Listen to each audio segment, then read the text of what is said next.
Hello and welcome back to this course on fundamentals of data science. We have been dealing with regression models, and we also analyzed simple methods on evaluating the regression models. And today we are going to look into different types of regression.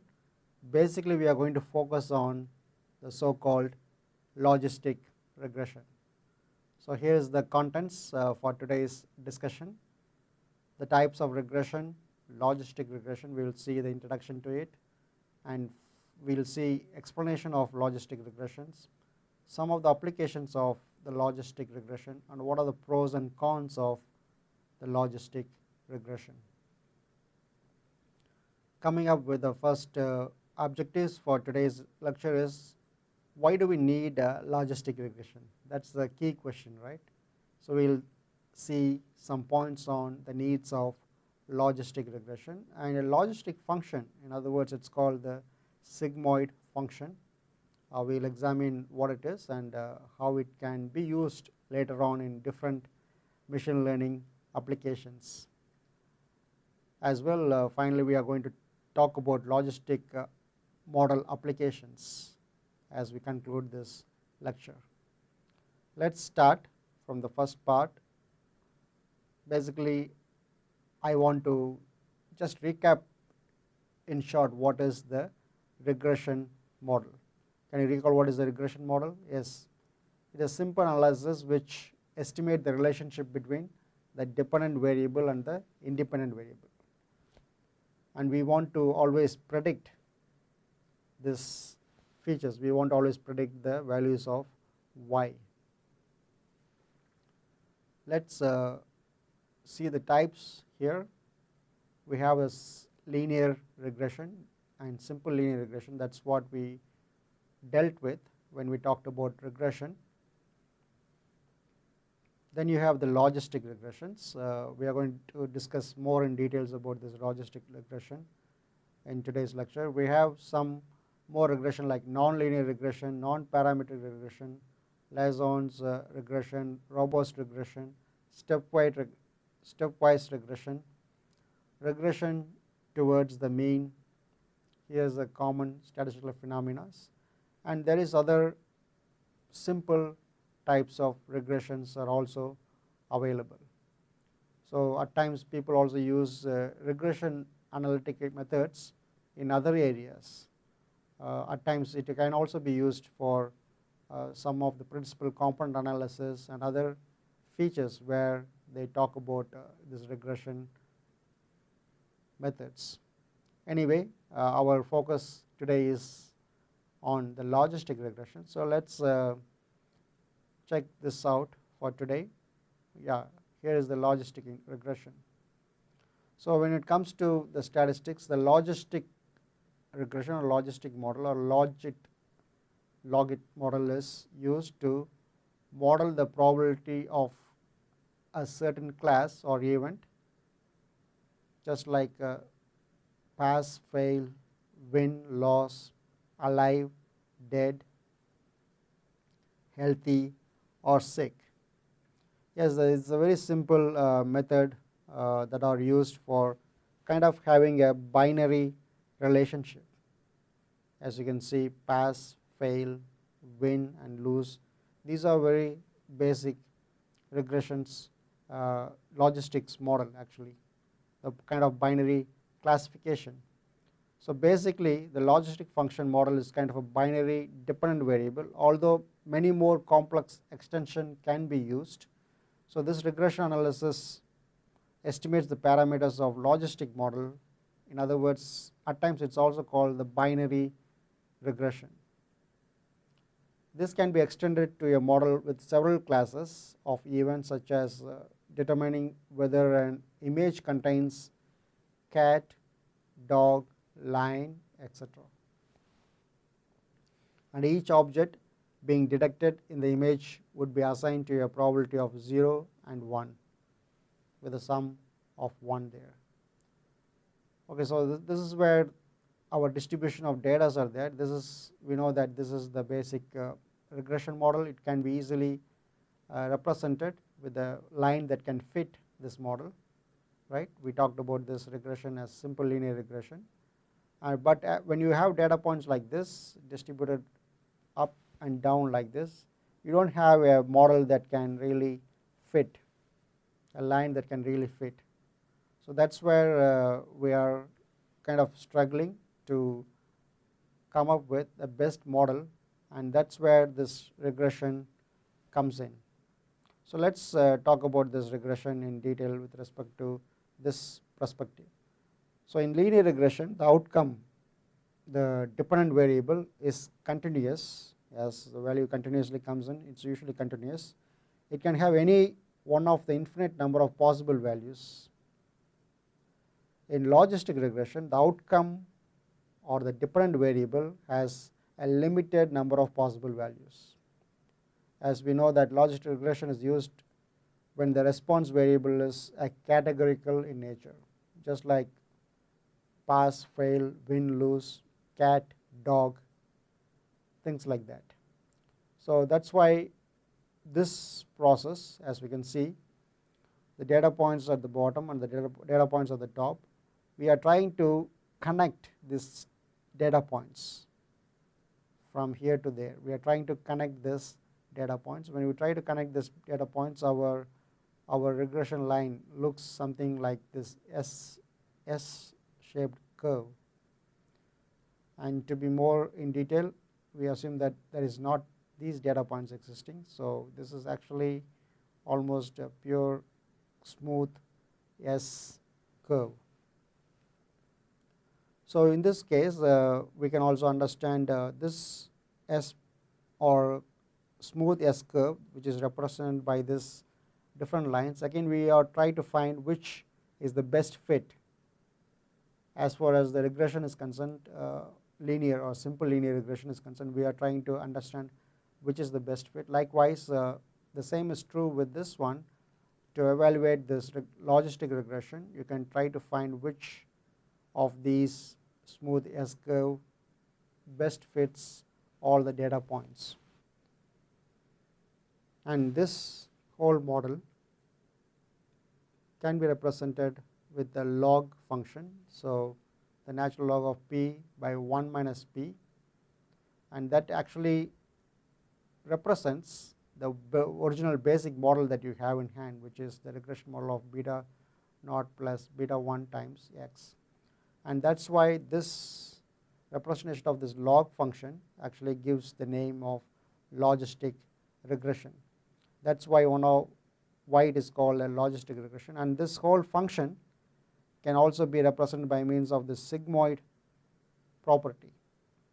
So that is nothing but 1 by 1 minus e power minus y.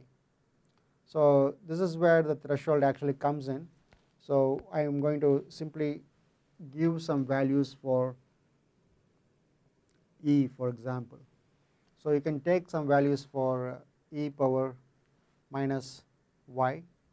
So we know that e power, suppose you have e power 1, for example. What happens when e power 1? Or what happens when e power 0? So we can accordingly calculate the values. So whenever you have certain values, say e power 0 is 1, then the whole thing becomes 0. So that's where you are over here. And again, the similar points with 1 by 1 minus e power minus y. So likewise, you do have values coming over here, and here is where you get, this is going to be 1 by 2. When you are 1 by 2, it's nothing but 0.5. So at this point 0.5, and when you have this as 0, which is e power y is 0, then you get 0.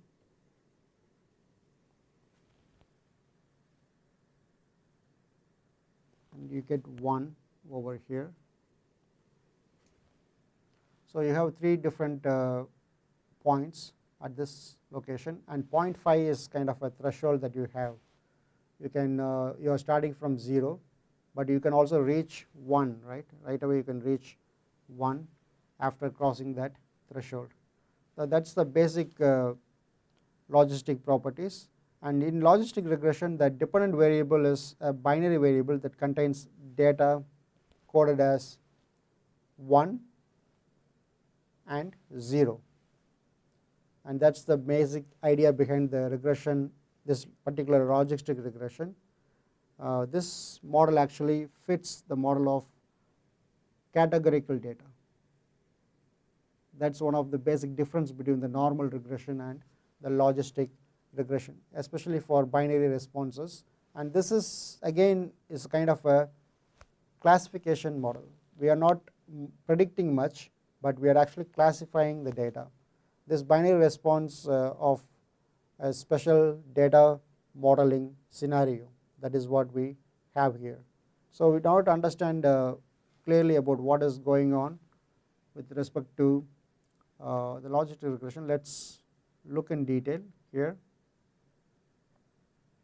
The same idea behind what we have used in the past, like maybe on your x-axis you have this, and your y-axis you have the process, and maybe this is like mechanical engineering, art, law, business, electrical engineering, computer science, IT. Different data points are there, and we are trying to connect all these data points. For example, maybe that's one of the best fit that we can have. And after a certain point, it rushes, maybe this is a 0.5, 50%. It shoots from almost 0 to 1. The basic regression model. So we already talked about it. At times it can represent as a binary classification model. It's a simple predictions, but a linear combination with 0 and 1 model is being represented by means of this logistic regression. The same idea, the corresponding probability value of 1 can vary between 0 and 1, as we have seen in the examples that we had.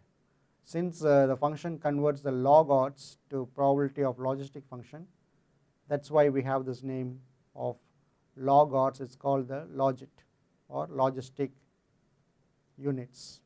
That's one of the names given to this model. So with respect to this, let's look at this example given here, and in this example we can see the trauma and injury severe score, TRISS, which is widely used to predict the mortality in injured patients using this logistic regression model. So with this respect, let's look at this example in terms of this particular applications. So we have this logistic model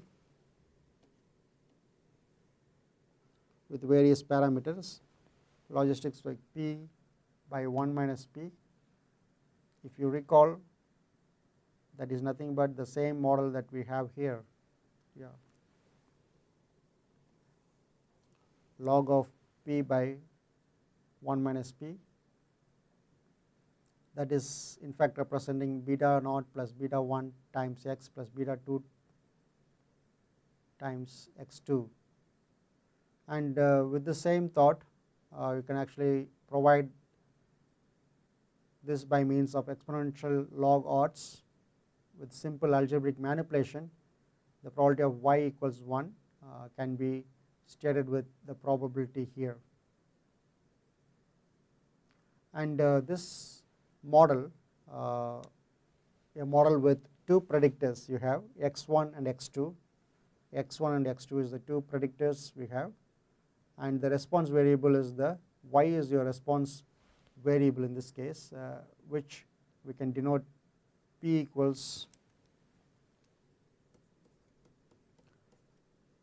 p times y equals 1, and we assume the linear relationship between the predictor variable and the log odds of events. So the log odd of the event y equals 1. So this linear relationship can be written with this expression that is given here, where L is the log odd. So this is the log odd, you could say, and B is the base of this algorithm here. B is your base of the algorithm or logarithm, and betas are the parameters model. So we are using these logarithmic functions here. So with the same line of thought, we can see in this particular case we can use this formula with the betas and log odds with y equals 1 for the given observation, that y can be 0 for a given observation as well, for probability between 1 and 0. That's what we are going to have between these two things, 0 and 1. And we can consider that with b equals 10, and b is nothing but the base 10, the coefficient of b0 is -3, coefficient of b1 is 1, and coefficient of b2 is 2, the beta 2 is 2.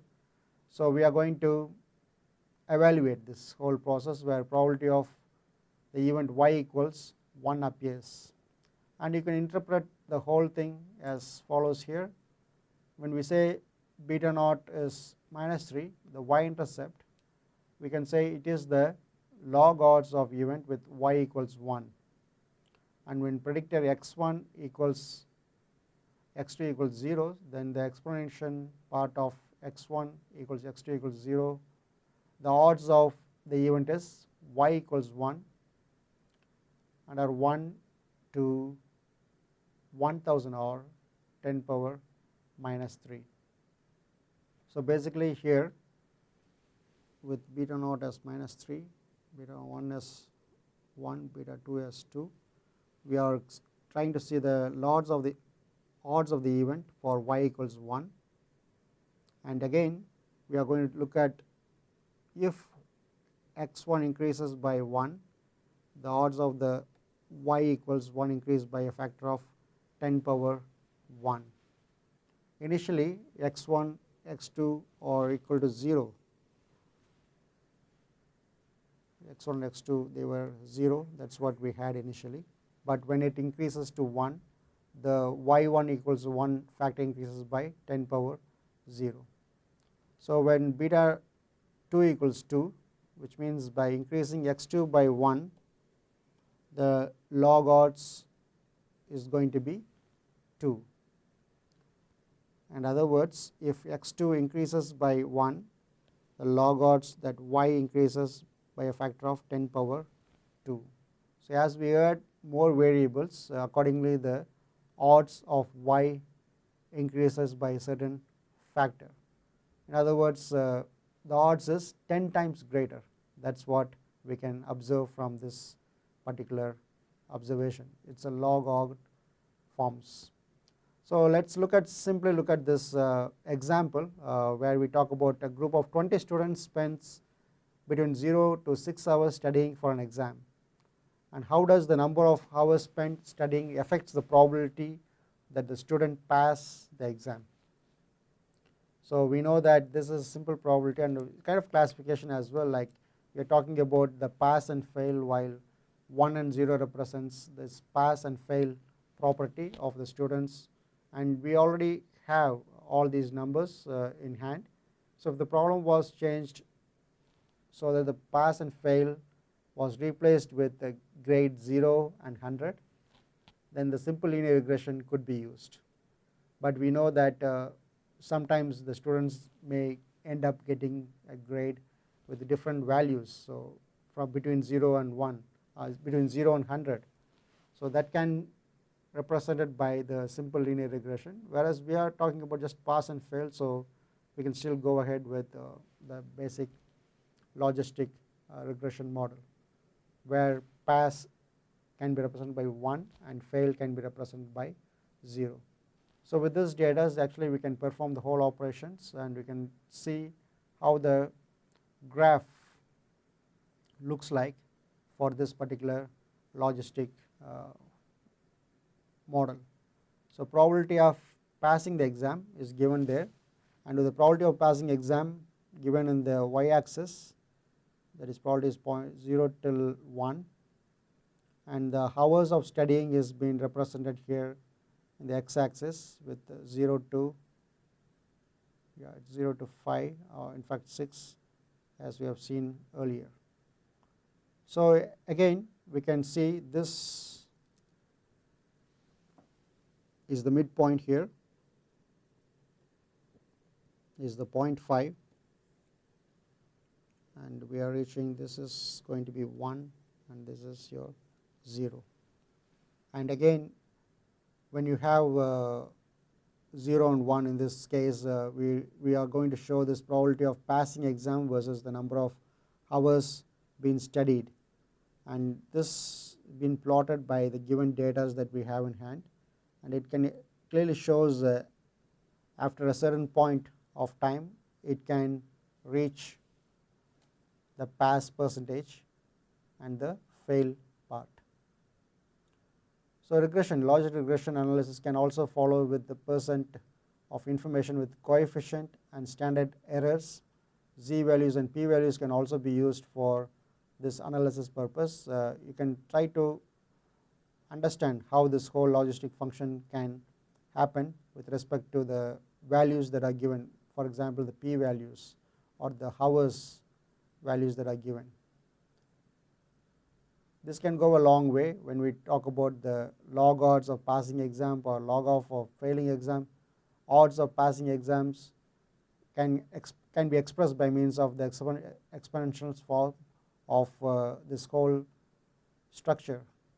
So with respect to this, it's actually nothing but the probability of exam passing is 1 by 1 plus exponential of this whole process can be calculated, because we already know what is these intercept, the coefficient values which are given here. We are just going to use those values here, and the hours also 1.5 for the coefficient of hours. We are going to use this form to calculate this. So these are the coefficients entered in the logistic regression equation and estimate the probability factor. So basically here I think we talked about one of the sigmoid function. Okay, I think I have skipped it. And just to remind you that sigmoid function where we have mathematical expressions given to us as 1 by 1 plus e power minus, maybe generally we speak it as minus z, and let's say if it is sigmoid of z equals, this is the function, and the function maps any real value in another values between 0 and 1. So in machine learning we have the sigmoid maps the predictions to the probability, and I just want to make sure I had this formula correct. If you could observe this whole process. So anyway, there is one more thing about the decision boundaries. So we can see there is this part, 0.5 part, which is kind of a so-called decision boundary or bound or decision boundary. So if probability, just imagine that probability is greater than or equal to 0.5, then what happens? It has a separate class. The class is, let's call it as class. This class is pass, right? Whereas if the probability is say less than or less than 0.5, then the class is fail. So we have two classifications. One is pass, the other one is fail based on the probability, and you can see actually there is a decision boundary we can keep here. The current predictions returns the probability score between 0 and 1, and basically from this example you can see if the threshold is 0.5 or above, our prediction returns a value. If our prediction function returns say 0.7, we would definitely know that the classification is going to be pass. The observation is kind of positive. If our prediction returns the prediction values of 0.2 for example, and it classifies this in the system, it's going to be negative, or in other words fail. So that is one of the features of making predictions using logistic regression. It's not about classification, it's also about prediction, but basically in a whole sense we see that logistic regression is actually helping us in classifying things, pass fail classification, though we started with kind of prediction process. So that's the important features of this whole probability. So here's a simple table that shows the probability of passing exams of several values of hours of studying here. So log odds values are there, and odds are given, and probability is given, and based on that probability you can examine where do you fall. Yes, here is some points of pros and cons of the linear regression model as well as the logistic model. So logistic model has widely been used in many different people, but it struggles with its restrictive expressiveness. In other words, interaction must be added manually. That's one of the problems that we have there. And other models maybe do better predictions. And then in logistic models, we also have certain issues like that interpretation is more difficult because the interpretation of weights is multiplicative and not additive. So that's why it becomes hard for us to really provide an interpretation of what is actually happening when it's of multiple type. So that's some of the disadvantage of logistic regression. So before we move on to those things, before using this model, we have to consider, does your domain encompasses any of these things? Logistic can also suffer from complete separation.